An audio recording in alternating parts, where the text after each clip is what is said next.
Even a nobody like me has the power!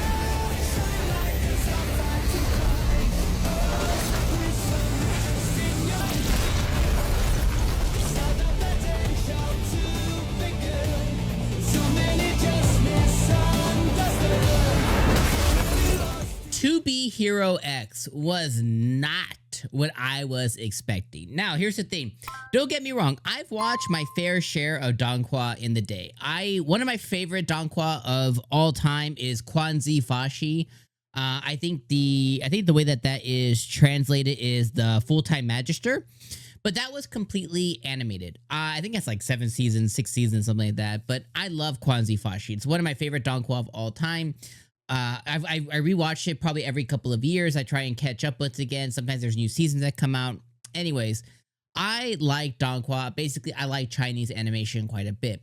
One thing I don't like, though, is I don't like the 3D animation. I've just never been able to quite overcome that barrier when it comes to a lot of Chinese shows. And a lot of them, for whatever reason, they lean, probably because of budget constraints and stuff, and it's easier to do you know? Everything's hard, but easier to do 3D animation as opposed to, you know, drawing, you know, panel by panel and stuff.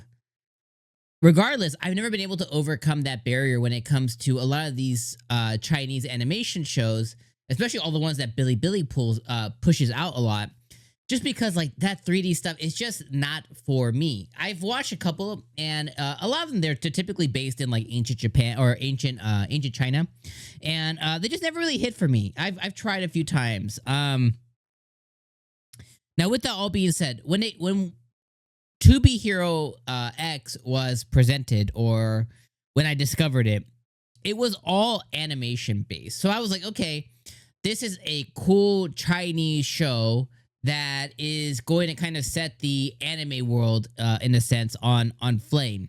But it ended up being this 75-25 split of 75% 3D animation, 25% legitimate animation. And the legitimate animation is bonkers. Like, it's the best of, like, My Hero, Attack on Titan. It's like some legitimate, really good animation.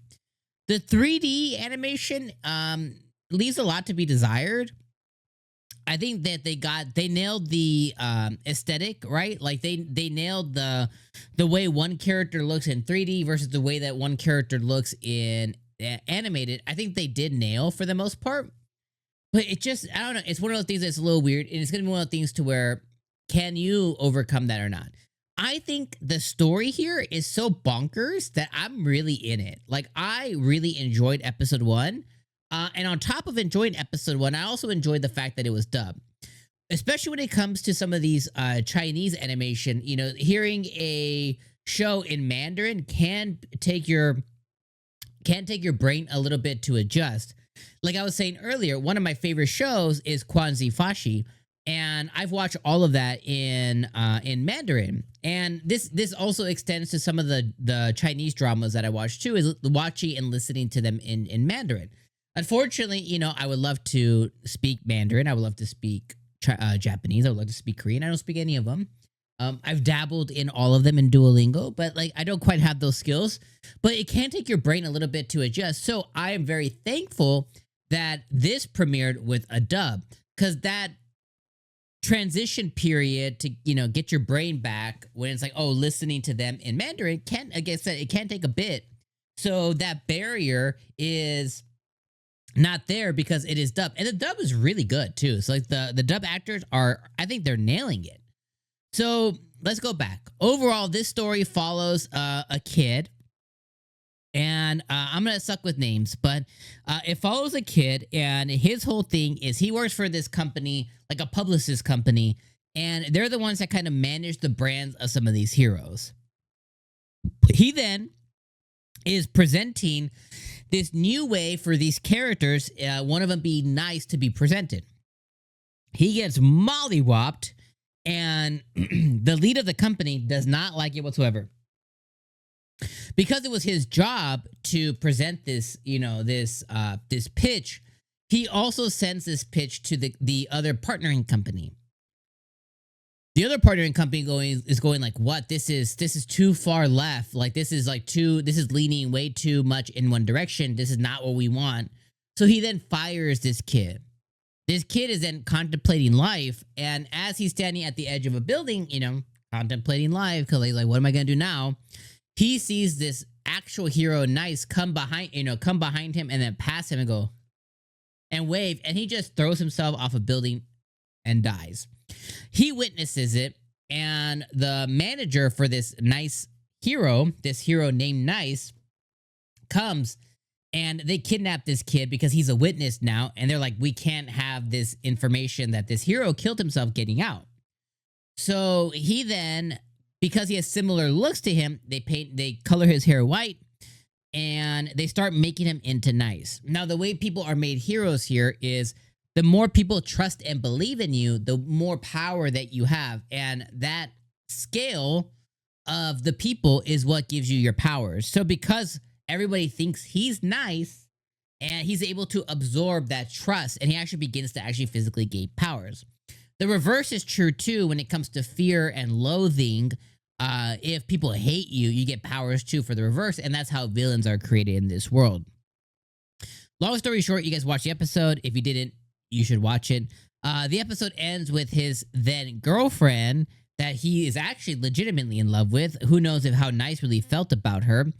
And he ends up finding her dead in his apartment, which his apartment is in the hero building. So who knows what the F happened there. So I think, you know, what this show's presenting is a legitimate, really interesting way to look at heroes, how they become heroes, how villains become villains. And it is just really interesting, and I really enjoy it quite a bit. It is really kind of mind-bending in a way. And I think what they presented here on a platter for us, like, it's good eats. Like, it's good stuff. So I went in excited. I was immediately disappointed because of the animation style. And I was overcome with surprise by how much, by the end of it, I was like, yo, this was good. You know? So I think this was an 8 out of 10 showing. I really liked it a lot.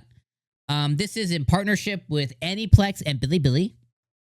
So I think we're going to get some good stuff. And the fact that it's dubbed makes it that much easier of a watch for me personally. So yeah, overall, I really loved it. I thought it was really good, and I'll definitely be covering it more.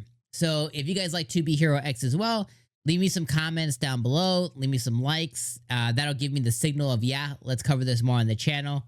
If you guys don't, it's okay. It just won't be one that I cover, but I'll probably watch on the side, probably at the end of this, you know, towards the end of the season or something like that. But yeah, shout out in the comments if there's something you guys want me to cover every single week. We'll share it together, and we'll be here every Sunday. So yeah, my friends, I'll see you guys next week, potentially. Have a good rest of your weekend. I'll see you next one. Peace out.